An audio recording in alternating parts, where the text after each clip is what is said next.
The freedom of a people to choose its leaders is the root of liberty. Keep alive this experiment in liberty. Liberty, in case you've forgotten, is the soul's right to breathe. Government should be very minimal in protecting liberty. Peace cannot be purchased at the cost of liberty. The sturdy ground of liberty. Liberty once lost is lost forever. Fight for their liberty and for our security. Guarantees individual liberty. This great republic, born alone in liberty. Liberty. Liberty. Liberty. Liberty.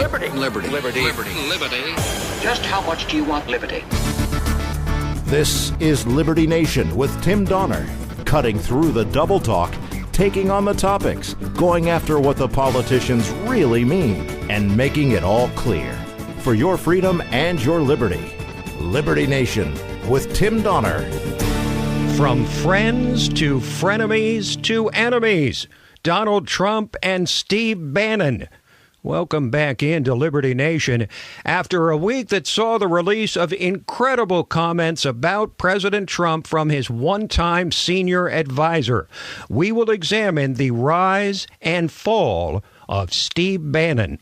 Can Democrats win control of the House and or the Senate in this year's midterm elections? We will focus on the battle for the soul of the Republican Party between moderates and conservatives, still ongoing, as we're joined by a conservative challenger to the moderate GOP incumbent in a highly targeted swing district in Virginia.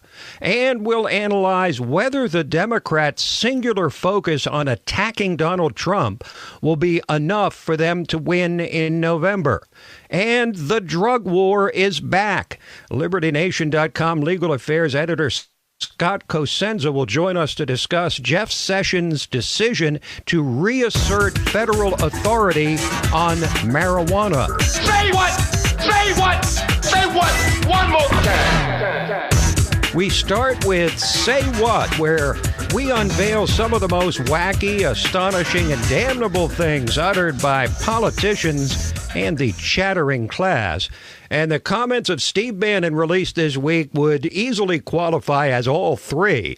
What to make of this man who most supporters of Donald Trump once praised but now believe to be a traitor and or a useful idiot for the forces aligned against the president.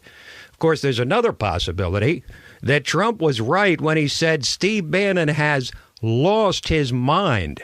Indeed, the former senior advisor to the president has ignited a firestorm on the right with his jaw-dropping statements about Trump and his family in excerpts of a new book by sensationalist author Michael Wolff, Fire and Fury Inside the Trump White House.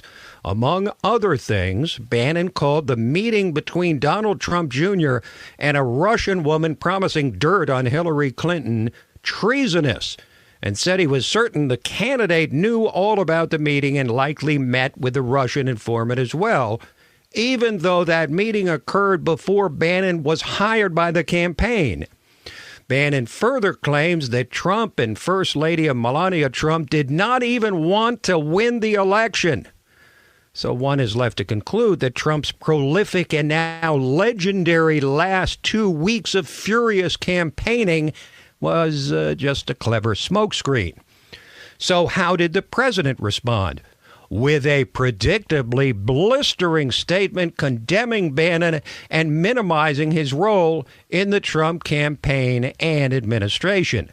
And after all this broke, the most Bannon would say about these comments in the book was a generic statement of support for Trump, who came back with a sarcastic response. The President of the United States is a great man. You know, I support him day in and day out, whether going through the country giving the Trump miracle speech or on the show or on the website. So I don't think you have to worry about that. I don't know. He called me a great man last night. So, he obviously changed his tune pretty quick. Now, it's hard to determine which is more incredible. The comments themselves by Bannon, the fact that he would even make himself available to such a well-known purveyor of sensational journalism, or that he did this while knowing for certain that his assertions would re-energize the howling, bloodthirsty mobs out to terminate the Trump presidency by any means which avail themselves.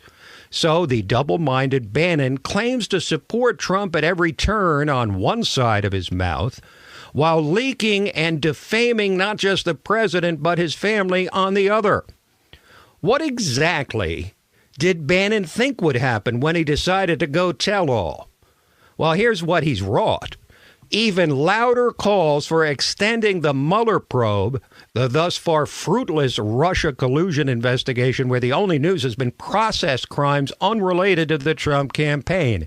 Listen to former Justice Department official Matthew Miller on MSNBC. If you're Bob Mueller and his team and you look at this book and you see things like Steve Bannon saying the meeting in Trump Tower, it's almost certain that Don Jr. took Natalia Veselnitskaya upstairs to meet with Donald Trump Sr. Whether that actually happened or not, you know that he's going to want to talk to Steve Bannon about that. When you see Mark Carollo, the president's legal team's former spokesman, saying he believes that statement that they crafted on board Air Force One denying the meeting was obstruction of justice, that's someone that Bob Mueller's team is going to want to talk to. You have people on the president's team talking about each other, disparaging each other, disparaging the president. They cannot, they clearly are not all pulling in the same direction. All of this begs many questions. Is this consistent with Bannon's behavior in the past? Well, in a word, yes. Shortly after he was booted out of the White House, remember, Bannon granted an interview to the left-wing American Prospect, of all places, in which he was sharply critical of Trump's approach to North Korea.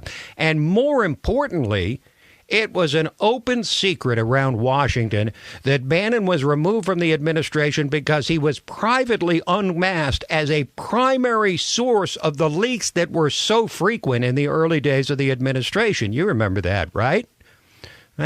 And honestly, folks, with friends like this, who needs the left? Enemies. Who needs them? Was Bannon misquoted or taken out of context in the book? Well, if that was true, given the specter of an immediate severing of his relationship with the most powerful man in the world, a man who never fails to respond to a slight, Bannon would have immediately disavowed or walked back his statements, but he did not.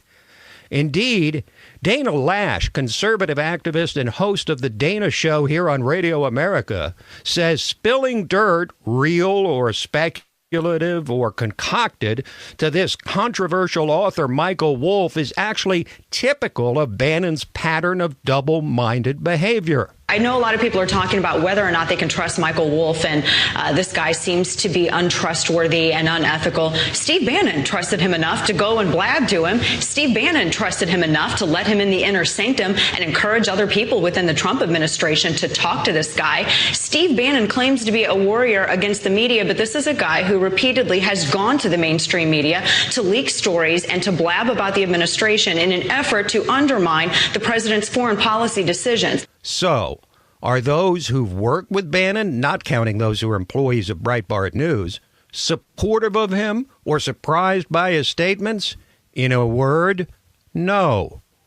Almost universally, the comments about Bannon focus on the same thing, that he's all about Steve Bannon.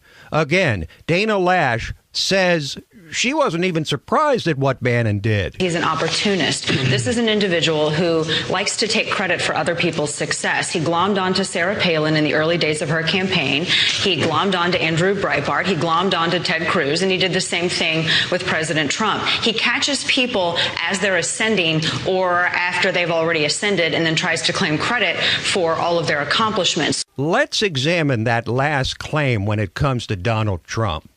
The bombastic billionaire announced his candidacy in June of 2015. By the time Bannon joined the campaign 14 months later, Trump had already shaken up the political world, vanquished 16 Republican rivals, and won the GOP nomination. That means Bannon was with Trump for just the last 2.5 months of the campaign, and there was no major change of message or strategy. Trump carried on as he had before and won. Thus, this widespread notion that Bannon was the power behind the throne or Trump's kingmaker is little more than fiction. Trump won because of Trump. Period. Full stop. Bannon of course, had already put one foot in the grave with his spectacularly misguided championing of accused pedophile Roy Moore in the Alabama Senate race. Nevertheless, Bannon vowed to carry on, promising to oppose virtually every Republican incumbent running for re-election this year and prop up populist primary challengers. So, of course, Mitch McConnell and the GOP establishment are gleeful about all this. McConnell actually said he'd like to associate himself with what the president had to say about Steve Bannon. The Breitbart chairman was seen, let's be honest, as a dangerous, out-of-control firebrand who threatens the GOP's razor-thin majority in the Senate and even their more comfortable hold on the House. Let's not mince words here. Bannon is toast. After rising to the heights of power, sitting at the foot of the throne, he has now thrown away the one chance he'll ever get to actually affect national policy. And the hardest cut of all may be that his funding at Breitbart, which has grown into a media giant, is likely to dry up. The Wall Street Journal and other places already reporting that the wealthy owners of Breitbart, the Mercer family, are fixing to cut him loose. After all, with Trump supporters forced to choose between the most powerful man in the world, a game-changing president they were so thrilled to elect, who's already fulfilled many of the bold promises he made during the campaign, and a guy who rode the wave into the White House before imploding and turning on the man who put him there. I mean, who do you think they will choose? Steve Bannon, for whatever reason, had a death wish, a self-destruct mechanism that has now reduced him to nothing more than a coulda, woulda, shoulda historical footnote. Quick break, and then we'll be back to talk to Shak Hill, the conservative challenger to establishment Republican Barbara Comstock in the critical swing district in Virginia just across the river from D.C. Liberty Nation with Tim Donner.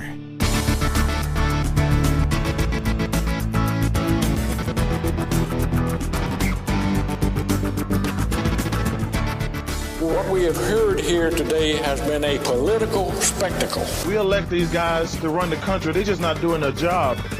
This is Liberty Nation with Tim Donner.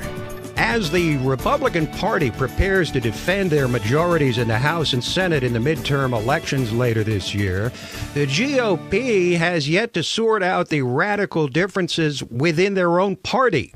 And in a highly targeted swing district in Virginia, just across the Potomac River from Washington, establishment incumbent Barbara Comstock is trying to fend off a challenge, not just from the Democrats, but from a conservative challenger in the Republican primary, Shak Hill, who joins us now. Hey, Shak. Pleased to be here. Happy New Year. Are she and you a microcosm of the larger fight between establishment Republicans and conservatives across the land? We are definitely a microcosm of this fight. You know, the brand of the Republican Party is greatly tainted.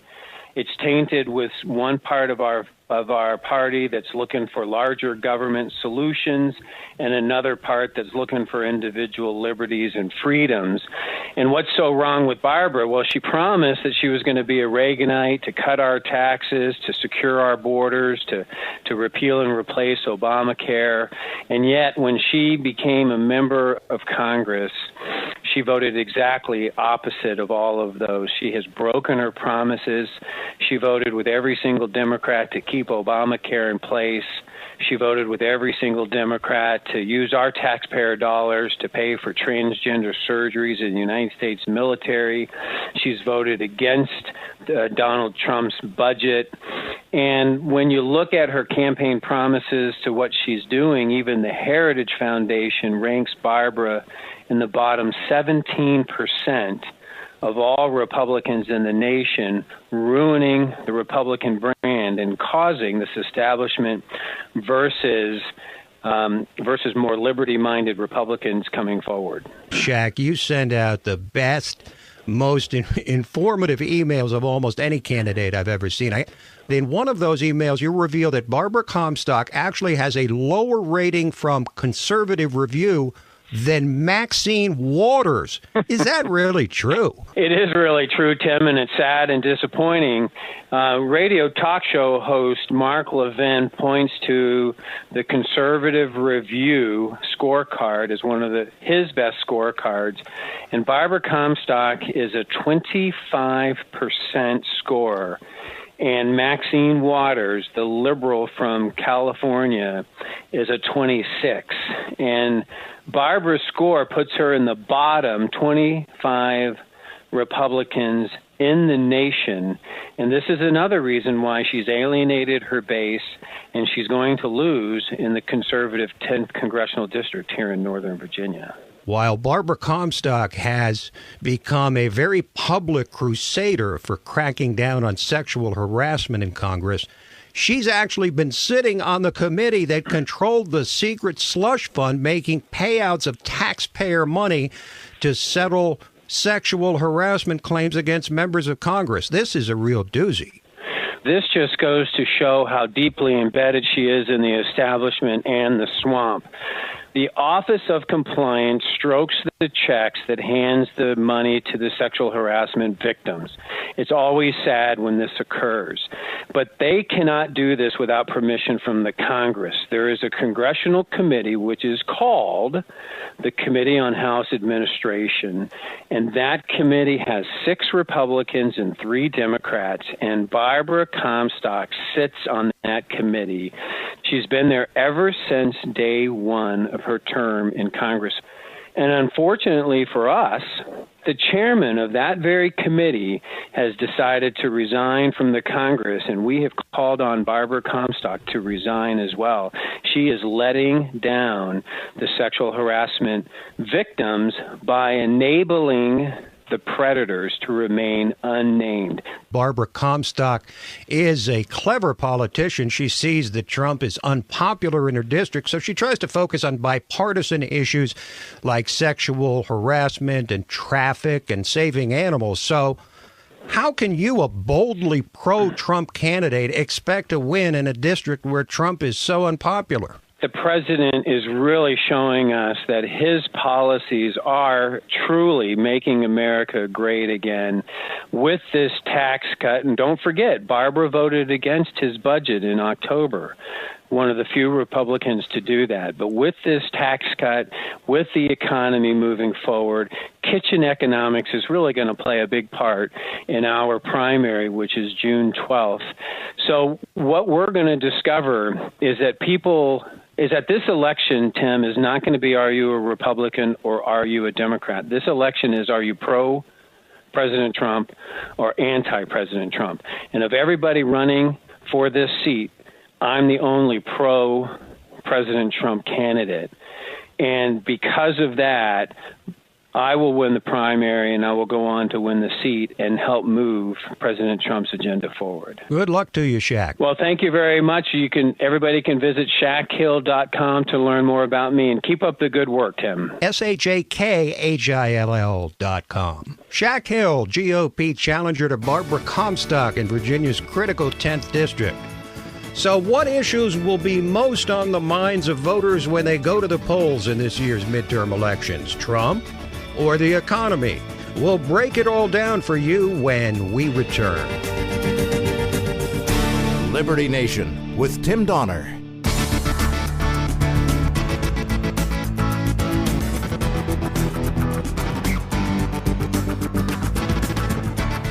What we have heard here today has been a political spectacle. We elect these guys to run the country. They're just not doing their job.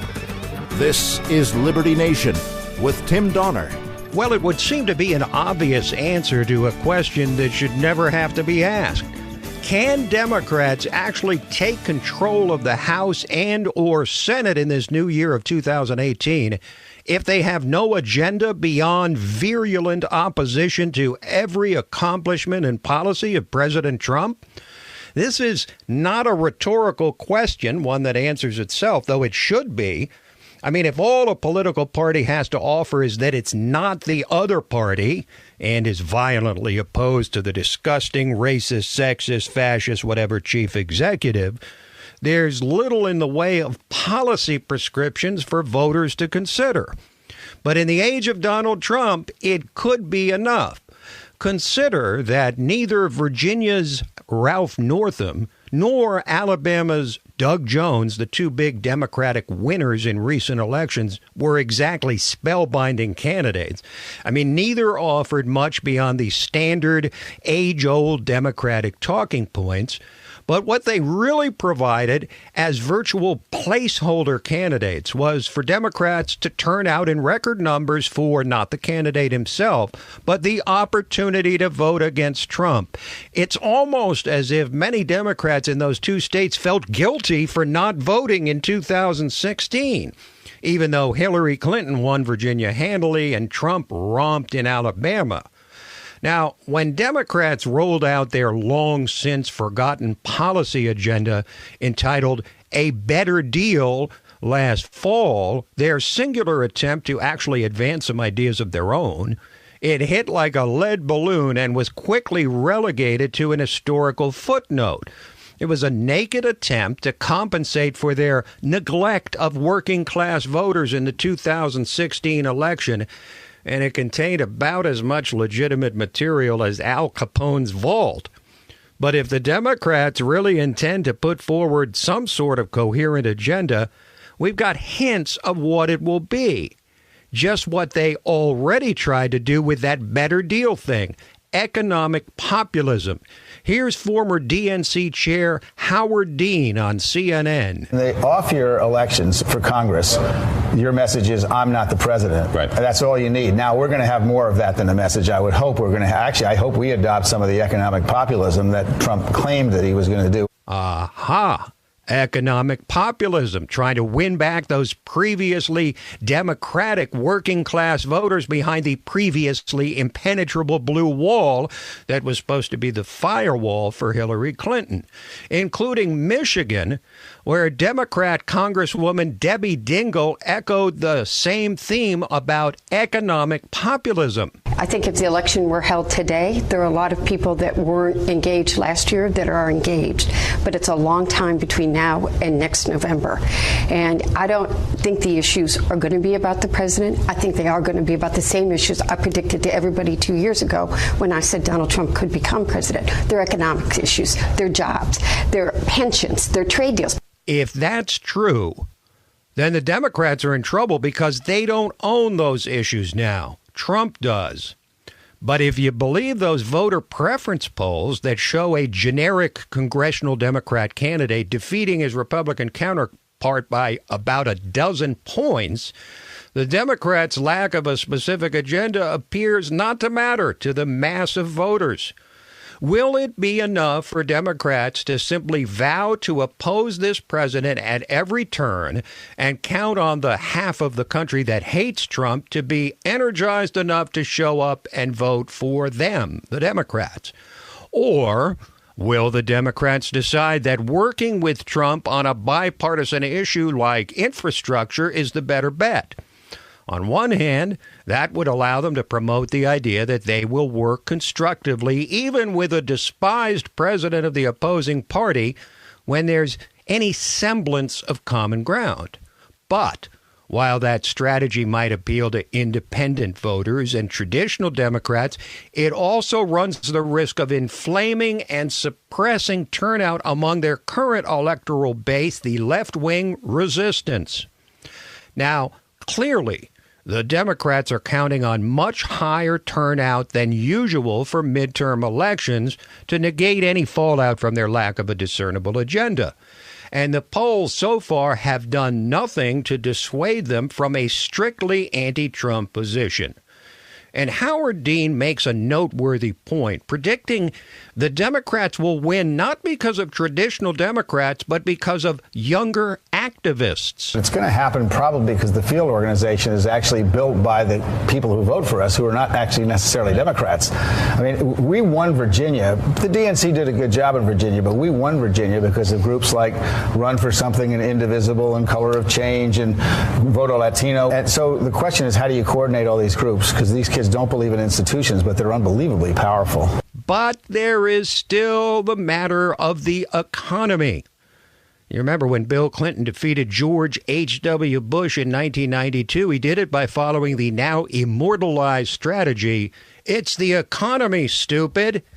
In that case, Clinton used that maxim in the negative, successfully hammering Bush for an ongoing recession.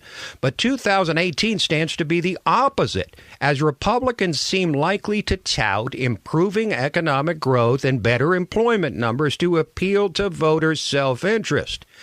Absent a still possible reversal of the many positive economic trends we've witnessed since the early spring of 2017, not to mention the real possibility of more good news resulting from the GOP tax reform bill, would enough voters decide to vote against their own economic interests in order to send a message to Donald Trump and overthrow GOP control of Congress?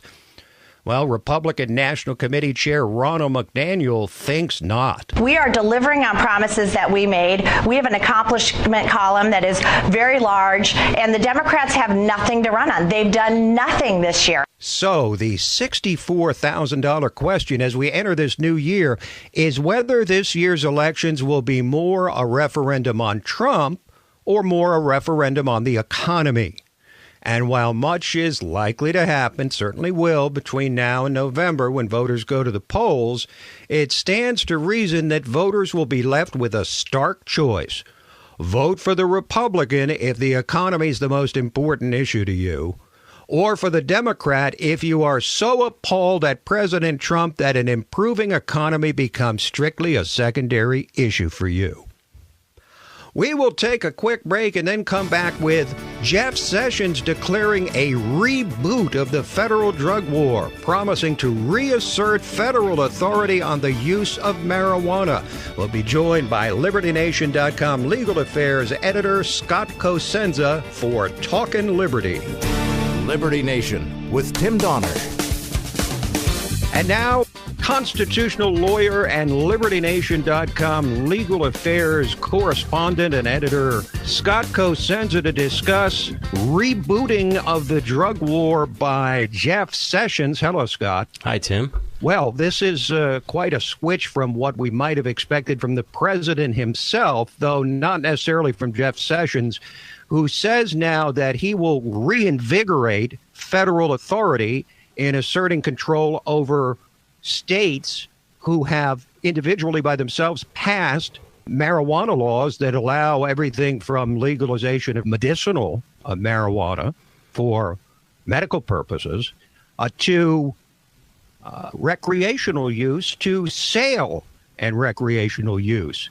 So this is quite the showdown we've got coming, it seems, between the federal government and federal law still prohibits marijuana, even possession of it, and all these states that are now like a tsunami starting to legalize pot. As near as I can make it out, Tim, this is the first 100% confirmed total violation of going back on a campaign promise that Donald Trump has done. During the campaign, Donald Trump said in Colorado, of all places, where marijuana is legal for recreational and medicinal purposes, that in terms of marijuana and legalization, I think that should be a state issue, state by state. Can't be a whole lot more clear than that. Now, Sessions, as you mentioned, it's no surprise that that he has been kind of, in the view of many of us, sort of almost unhinged on marijuana. He has likened its dangers to that of heroin. He's said that good people don't smoke marijuana, and basically poo-pooed even the most sort of rudimentary health benefits that, almost... Are there any Americans who believe that, wasting disease patients, for instance, shouldn't be allowed access to marijuana? Well, yes, and that person is Jeff Sessions. So the other thing that we have is that on January 1, 30 more million Americans joined the ranks of Americans who can legally buy marijuana for recreational purposes, to say nothing of medical purposes in California.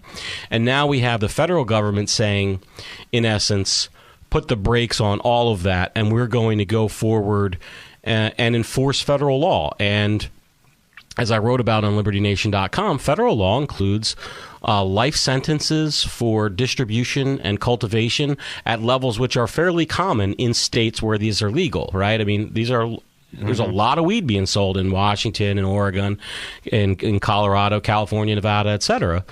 And those levels put them right up at the life sentence level, and even the death penalty for extremely high levels of cultivation and distribution. So it boggles the mind where they think this is going to lead. I can't understand the movement. I understand that Mr. Sessions is vehemently opposed to any kind of lessening of the prohibitions on marijuana, but that Trump would allow him to take this measure in the face of all the movement is going in one direction, except for, it seems like, from one man, and that's Jeff Sessions. Now, might it not be possible, Scott, that what Jeff Sessions is doing here is simply wanting to reserve his rights as the Attorney General and as the head of the Department of Justice, his rights to assert some control without necessarily clashing with these various state governments? I mean, well, let's take a little bit of a dive, Tim, into the nitty-gritty as to what's going on here. So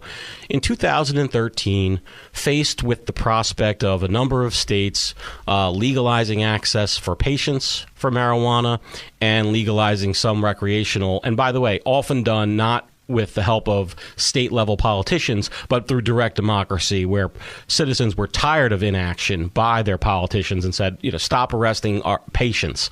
And so faced with that, the federal government had a real challenge. Are they going to go ahead and lock up these poor cancer patients, basically, and charge them with federal crimes, and the people who are going to give them their or sell them their weed, or are they going to try to figure out a workaround to leave them alone? And so they came up with this thing called the Cole Memorandum. It was a 2013 memo issued by a high-level Justice Department official, and it basically directed so U.S. attorneys, there are over 100 U.S. attorneys in this country, and they control federal prosecutions in that in your local area. Okay, they're the people who are actually the deciders as to whether or not a federal criminal charge gets brought or not. And this was a memo directed to them, and it said, here's the situation.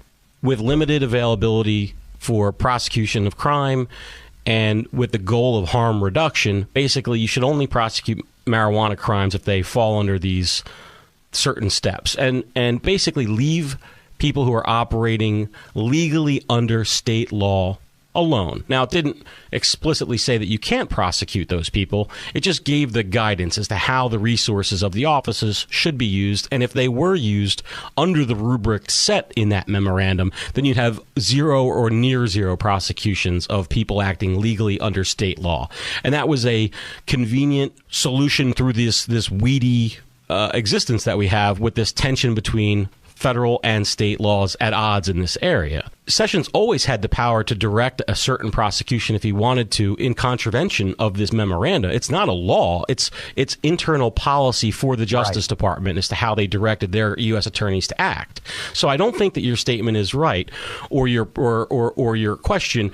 The answer to your question is no, that's not what Sessions is doing, because he always had the power to enact a prosecution consistent with the federal law, which, let's remind everybody, federal law prohibits even simple possession of marijuana, to say nothing of setting up a store or a distribution point or a farm. You can't have a joint. That's against federal law. You could be locked up and sent to federal prison for having one joint. The possible positive effect from this is that it might well push this issue quicker to the Supreme Court, which we've said all along, and we've discussed in this segment many times, that ultimately the Supreme Court is going to have to settle the conflict between federal law and state laws in a test of the 10th Amendment. It will be probably a landmark ruling, I would think. But it seems to me, Scott, just taking a step back and looking at this issue for people that aren't familiar with it or follow it in terms of the federal war on drugs, it reminds me a lot of the war on poverty in the sense that both of them have laudable goals. Reduction of poverty on the one hand, reduction of drug use among vulnerable youth on the other hand. However, it also demonstrates the utter failure of the war on drugs, where drugs are now more widely available and cheaper and stronger than they ever have been since the war on drugs began over 40 years ago. The federal government is entirely ineffective at trying to affect abstract goals like reducing poverty, like reducing drug use. The only thing that the federal government is good at is in concrete goals like we want to build this road in this location, we want to add or subtract this land here or there. But when it comes to these abstract goals, the aims of it may be good, but have we not seen from this war on drugs and from our experience with prohibition of liquor going all the way back to the early 1900s, that this stuff just doesn't work? You know, you talk about the war on poverty and the war on drugs with their similarities. They also have some other similarities, which you didn't mention, which is that how they're sold to the public is not exactly how they're conceived. And I think that there are some credible arguments that the war on poverty was a votes gathering endeavor by certain politicians, and the war on drugs was a protectionist measure and a vote gathering measure. So the idea that it was all about like genuine concern, especially in the case of marijuana, I think that history shows us that that's actually not accurate. And in fact, the true, not to get too conspiratorial, but the true nature of the proposed prohibition and the prohibitionists early on were not good. And let me just go back to the first point you made in your response, which was talking about the Supreme Court weighing in. I actually think, Tim, that the solution for this problem lies in the legislature, and it's Congress's failure to act. And I see a number of congressmen and discussing the Sessions memo revocation and their outrage about it. Well, let's see those full legalization proposals be introduced into the legislative body in which you sit, congressmen and women. In other words, what you're saying is let's have the legislature reverse federal law. Yes. Or make an exception in the federal law for people acting who are acting legally under state law. There are many legislative, creative solutions that instead of yelling about Jeff, I mean, honestly, even though I think that Jeff Sessions' actions are against liberty and will do violence to our neighbors, they are consistent with federal law. I mean, federal law does outlaw these things. And if you're a congressman and you don't like it, why don't you introduce a change to that law instead of yelling at Jeff Sessions? Maybe you can explain to me why, when we're in the midst of a heroin epidemic in this country, that the Attorney General would choose to emphasize a drug that's widely considered to be the least damaging when we have heroin and oxycodone and other similar opioids destroying people's lives. Let's be clear. Some huge percentage of those deaths are absolutely preventable, and the only reason why they take place is because of the prohibition that disallows truth in labeling like we have with alcohol and, in fact, in marijuana in places where it's legal at the state level. If you go to a marijuana dispensary in Nevada and you pick up a package of marijuana cookies or soda or the bud itself, it'll tell you the percentage of THC that's available there. The same would be true with a legal market for heroin. As ridiculous as that may sound to some people, if it listed the percentage of heroin and fentanyl involved, people could make informed choices, and a significant reduction in those overdose deaths would be present. So I don't understand it, this prohibitionist mentality. It doesn't make any sense to me. Well, we've already proven through American history where we amended the Constitution and then amended it back to reverse the previous amendment that prohibition simply does not work. Thank you, Scott. Thanks, Tim. And thank you for joining us. That's it for today. A reminder, though, that the podcast of this radio program, Liberty Nation Radio, as well as our own podcast at Liberty Nation, The Uprising, are available to you at libertynation.com, where truth is making a comeback. Also available on fine podcast providers everywhere. We will be back at you next week. Till then, this is Tim Donner saying stand up for liberty. And we'll see you next time on Liberty Nation.